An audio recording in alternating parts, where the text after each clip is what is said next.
What's good in my gang? You've just been clickbaited. Well, only slightly, not fully. Because technically, yes, I did spend $1,500 and the title does say $1,000. But I live in Australia, 1,500 AUD, convert that into USD, that becomes, 1,000 USD, and it looks better in the title. More people click on my video, I get more views, I get super rich, I get super famous. Who doesn't want that, right? So now, with the formalities out of the way, let's get into the juicy stuff, shall we? So first things first, I got these headers down here off of a guy on Marketplace for around $250. Now, you might be thinking, wow, that's such a steal. I wish I could be like you. Unfortunately, you can't. And secondly, yes, it was a steal, but it didn't come with the hardware necessary to install it without an exhaust leak. So what I mean by that is when you install it, there's 3 gaskets you need, 2 that kind of look like a fox with 3 bolts. You can just reuse the old ones for that, that's fine. But for the overhead one, you need hardware for that. And that usually comes with the kits. I think that was, it was a nut and screw. And also the gasket for those you have to be very selective with those. I think you need a 2.5 inch flange gasket, which for some reason in Australia, you can't find anywhere. So I had to take that to a body shop, sorry, not a body shop, a tuning shop called PVS in Australia, who do strictly, well, they don't do strictly, but they focus heavily on BRZs and 86s. So that's where I got my tune for the header, and that's where they fixed my exhaust leak as well. I would have shown you guys the installation, but I only wanted to be rich and famous and a world-renowned YouTuber, I think in the last 30 minutes. So you're going to have to live with that. There's 100 other tutorials showing you how to do it. It'll only take you 30 minutes if you've done bolt-ons before. It shouldn't be too hard, especially if you have the full hardware and everything. So that's the first modification. The main thing with that is the tune, because the tune cost me $500. The gasket fix cost me $100. So it was $600 altogether for the tune and the gasket fix and the header and everything. Actually, no, sorry. $600 for the tune and the gasket fix, $250 for the header. So that's around $850. And then for today's video, which is this beauty right here. So this is the agency power catback exhaust system for the Subaru BRZ, which I have right here. This I got for $600 from a mechanic. These are usually in Australia, especially, they retail for 1.4K, and the guy said he only used it for 1,000 kilometers. So they're in quite mint condition actually. And these, yeah, like I mentioned, they were 600. So when you add 600 to 850, that's 1450, 1,000 USD, right? And yeah, those are basically the 2 things that I did, well, 3 things if you're including the tune, for under 1,000 USD to basically gain around, I think it's 30 horsepower. So yeah, it's pretty good. Now, I forgot to mention, but with the exhaust systems for the 86s and BRZs, some come where you just slide in the 2 components here, and then you have a clamp like this, and you just tighten it. That is the simple way. I know a few of the NVIDIA exhausts, they actually have a connection point right here where you need a flange to connect it, and then you connect it with bolts. If you have that, you have to use the flange, obviously, from the hardware provided, and you would also need a 14mm socket spanner to hold on to one side while you tighten it with a bolt from another side. Luckily for me, mine is just, it's a simple clamp on, so all I really need to do is just, when I put them onto the roof of the car, well, the floor of the car, with the hangers provided here, I just slip it on and then tighten it, and it should be good. So the things you'll be needing today is a 17 and a 14mm socket wrench, a flathead screwdriver, and a 12mm spanner. Alongside that, you will need some WD-40. Now these are just to lubricate the hangers where the clips are going to be, and also the bolts and the nuts, so we can remove them pretty easily. And obviously, this is a given, but you should be working on jack stands and then a trolley jack just to lift it up. Don't use the provided spare tire jacks, because those they can basically break on you in the car, especially a BRZ, which is really low to your head. It's gonna crush your skull and kill you immediately. And you don't want that. So just trust me, get these. If you're in Australia, get it from Repco. It's like $100 total. But yeah, you can also get them off Marketplace and stuff. So to get started, make sure you got your jack stands ready and your jack behind the car. And then let's lift it up. So as you can see, there's a small issue where we're trying to jack onto is lower than the actual jack. So to fix this, we're just going to grab the jack from the trunk that you use to replace your wheel, jack it up from the sides there, push this in, and then remove that jack and it should be fine. So as you can see, I just hand tightened the jack, or hand extended it I should say, just to lift it off the ground a little bit. Now if you go to the back, have a look, you should be able, yep, there we go, and now it's in right there. So what I've also done is, after jacking it, and my mate's here, of course he's here. Anyways, after jacking it, because as I showed you before, the jacking point is lower than the actual jack itself, I had to add some wood, because when it went down, it'd go down a little bit too... Can this guy shut up, man? It went down a little too quick. So with that, it's just going to elevate the car a bit more when it does go down fully after I'm done with all the work. So now what we want to do is we want to spray some WD-40 on that bolt, and there's another one on that side, and then let it sit for 5 to 10 minutes just to lube it up, which I have already done.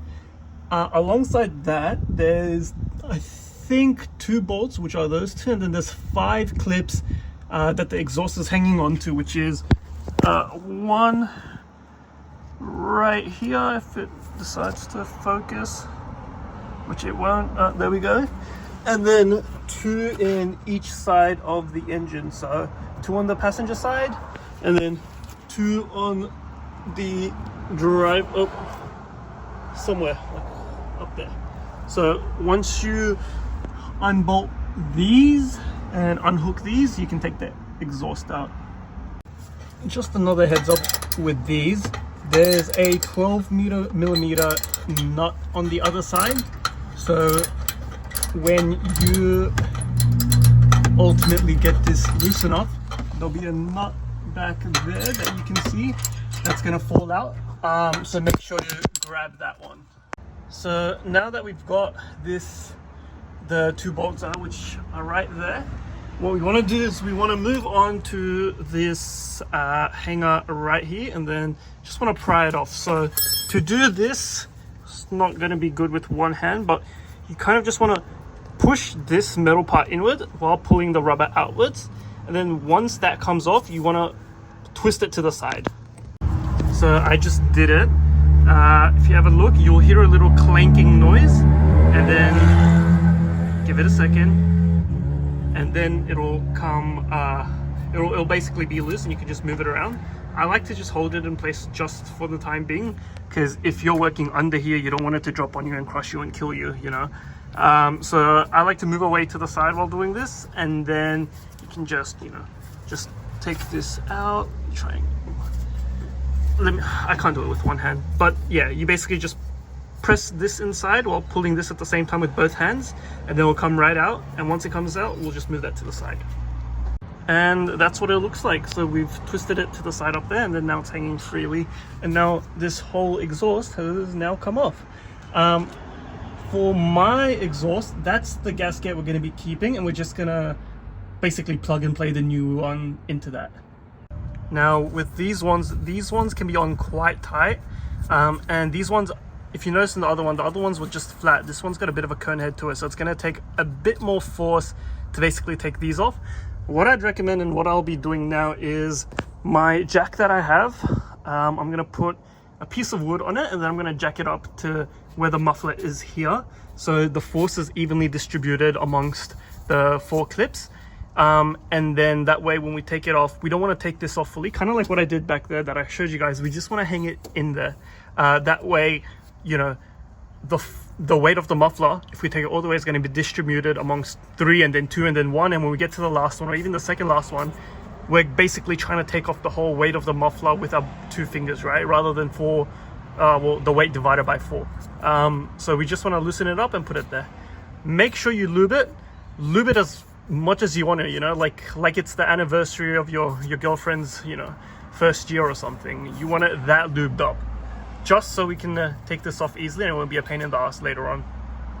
Now, once it's been lubed up, you want to grab your flathead. I should have gotten a smaller one, but you kind of just want to pry it all around, just like that, just to kind of loosen it up a bit more, and then it'll be easier for when you just, you know, unclip it.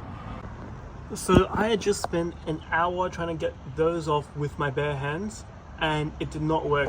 So what I had to do, I literally got this off in like 5 seconds. Was I went to my nearest auto store and I got this, which is a groove joint plier. I'll show you guys here.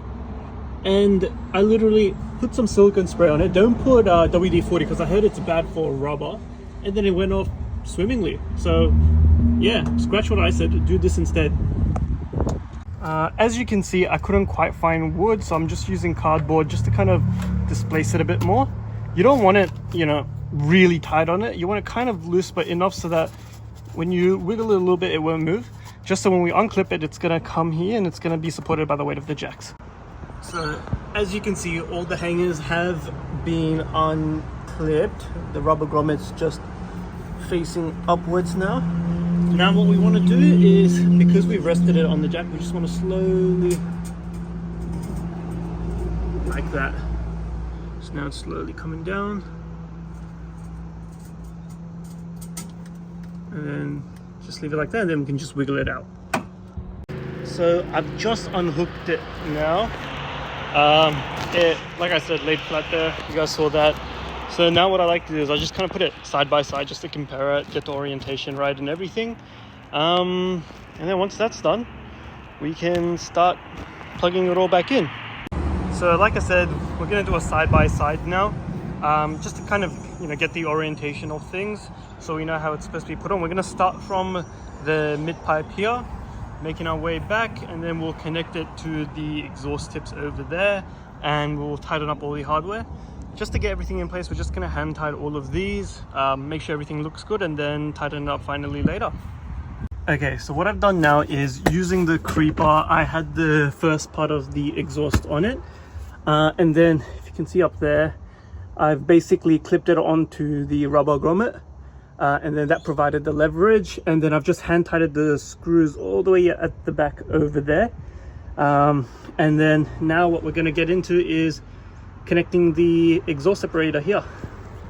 So now, just to prepare to connect this part into this, we're just going to get the clamps that were provided and just put it here. If it goes back, that's fine, just leave it there. And then we're going to try and snuggle this into place. So this will be the outer casing. So this is supposed to go on, this is supposed to go inside, right? So imagine my hand is that. It's going to look like this, and then the clamp is going to be here clamped on. So I'm going to try and do that now, and I'll get back to you guys. All right, so nearly done. So basically I've just connected the clamp onto the main mid pipe, and then I basically orientated it so that this wasn't too high up or too, you know, too low or left right. Same with that side over there. Got to make sure it's kind of equal. If it's too high, that's fine, as long as it's not touching this, because we don't want this to melt off. But yeah, so that's fine. Also, it looks a bit weird because my old exhaust tips were much bigger. And then did the same thing here for these clamps. So now let's just tighten everything down and see if it works. Now it's gonna be a bit hard to show, but remember the nut we had over there? We basically want to put our 12mm socket wrench, not socket wrench, spanner, whatever it is, there, and then tighten it from the front using our socket. So I can't do it because I need both hands, but let's say with your dominant hand, hold this, the spanner, and then with your non-dominant hand, hold that. Now make sure you tighten it evenly. What I mean by that is, tighten this, let's say 4 rotations, then take that out, then go to the other side and tighten that by 4 rotations, then go back to that side, just so we don't have an exhaust leak. All right, so we're nearly done. That's been installed there.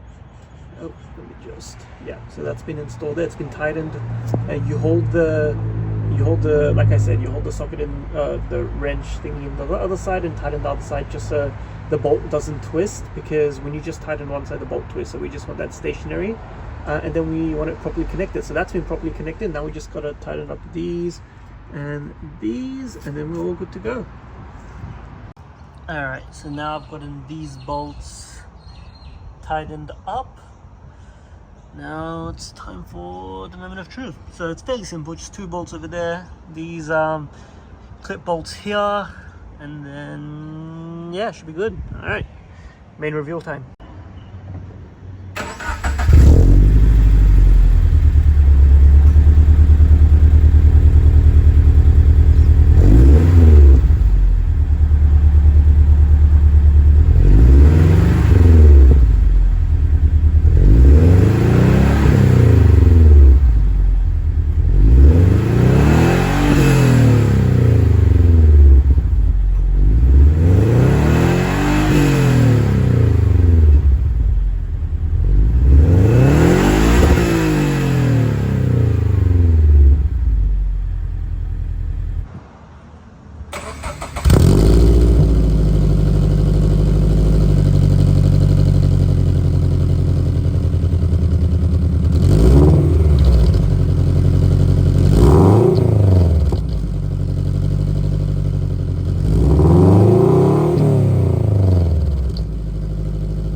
So, as you can probably tell, it's a new day. I've driven this thing around probably like 2-3 hours last night, thrashing it here and there a little bit, and it's held up pretty well. No check engine lights, nothing's broken apart, everything seems fresh. So yeah, I'd say that's a successful install.